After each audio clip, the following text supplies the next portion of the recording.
Kasus pembunuhan calon kepala desa di Betung, Kabupaten Ogan Ilir, Provinsi Sumatera Selatan kini memasuki tahap 2 dan akan disidangkan pada dalam waktu tak sampai 1 bulan ke depan. Kejari Ogan Ilir telah menerima pelimpahan tersangka kasus pembunuhan dari aparat kepolisian. Tersangka diserahkan beserta barang bukti senjata api, berikut beberapa butir amunisi dan sebilah parang.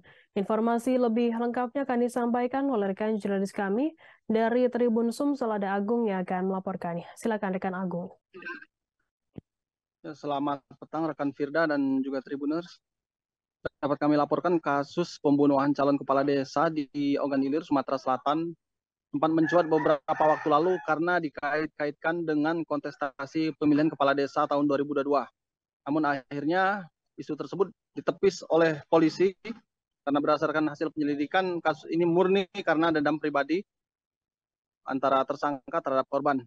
Saat ini kasus pembunuhan calon kepala desa di Ogan Ilir sudah memasuki P21 dan tahap 2. Adapun tahap pertama itu sudah pada 19 Januari lalu dan tahap 2 kemarin di mana pihak kepolisian menyerahkan tersangka kepada penyidik Kejari Ogan Ilir untuk ditahan selama 20 hari ke depan.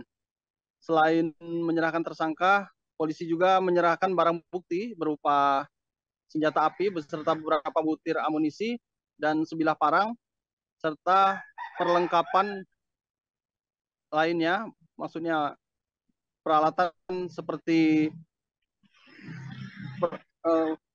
pakaian terbuat dari kawat yang digunakan tersangka dan juga penutup wajah saat membunuh korban. Jika menilik ke belakang, kasus pembunuhan ini kronologinya berawal pada 20 Juli 2022 lalu, di mana tersangka kepada penyidik Kejari Ogan Ilir mengaku sudah merencanakan pembunuhan ini sejak 2 bulan sebelumnya.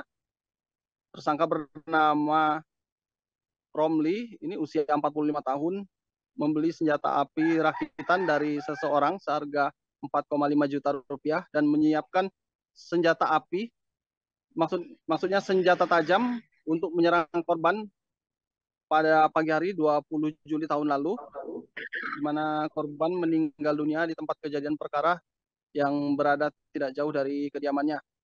Hingga hampir 4 bulan tersangka buron dan diciduk oleh polisi pada 18 November 2022 dan tersangka kini akan segera disidang setelah menjalani penahanan selama 20 hari.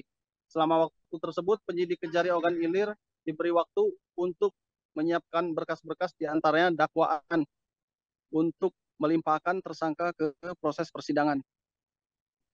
Keterangan dari penyidik Kejari Ogan Ilir, tersangka dijerat pasal 340 KUHP tentang pembunuhan berencana dengan ancaman hukumannya pidana mati. Selain itu, dari keterangan penyidik juga dijelaskan bahwa tersangka merupakan residivis kasus percobaan pembunuhan pada 2013.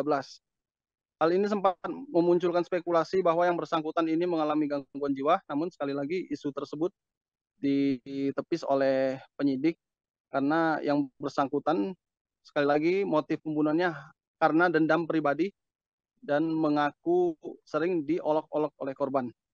Sehingga tersangka nekat menghabisi nyawa korban yang ketika itu mencalonkan diri sebagai salah satu kepala desa di Desa Betung. Tersangka saat ini sedang ditahan dan penyidik setelah 20 hari penahanan, rencananya jadwal sidang 1 minggu setelahnya, dan kepada penyidik juga tersangka sempat mengungkapkan penyesalannya atas perbuatan yang dilakukan tersebut. Saat ini, selain proses penegakan hukum, polisi juga berupaya agar di tempat kejadian perkara, situasi Kamtibmas tetap terjaga kondusif, mencegah terjadinya percikan-percikan setelah adanya peristiwa pembunuhan ini karena tersangka juga saat ini sudah diadili oleh aparat penegak hukum. Demikian rekan Firda yang dapat kami laporkan dari Ogan Ilir, Sumatera Selatan. Baik, terima kasih rekan Agung dari Tribun Sumsel atas laporan Anda. Selamat bertugas kembali. Akan kami tampilkan Tribuners wawancara dari Nur Surya, Kejari Ogan Ilir. Berikut liputannya untuk Anda. telah lengkap dan hari ini penyerahan tersangka dan barang bukti oleh penyidik kepada jaksa penuntut umum di Kejaksaan Negeri Ogan Ilir.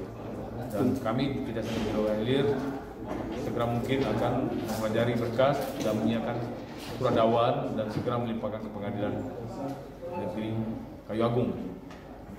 Itu aja. Untuk tuntutannya, Bang? Untuk tuntutannya kami belum bisa pastikan. Yang jelas ancaman perbuatannya itu adalah hukuman mati. Karena pasal 30 dengan persiapan jelas tadi, barang bukti, alat bukti mengatakan bahwa tersangka 3 bulan sebelum kejadian telah menyiapkan diri untuk menghabisi korban. Jadi tunggu aja nanti proses persidangan dan kami yakin, jaksa akan yakin 340 ini dengan alat bukti yang telah ada di berkas dan di persidangan nanti bagaimana kami meyakinkan hakim supaya pasal 340 ini apa yang kami buktikan persidangan itu akan terbukti. Terima kasih sudah nonton. Jangan lupa like, subscribe, dan share ya.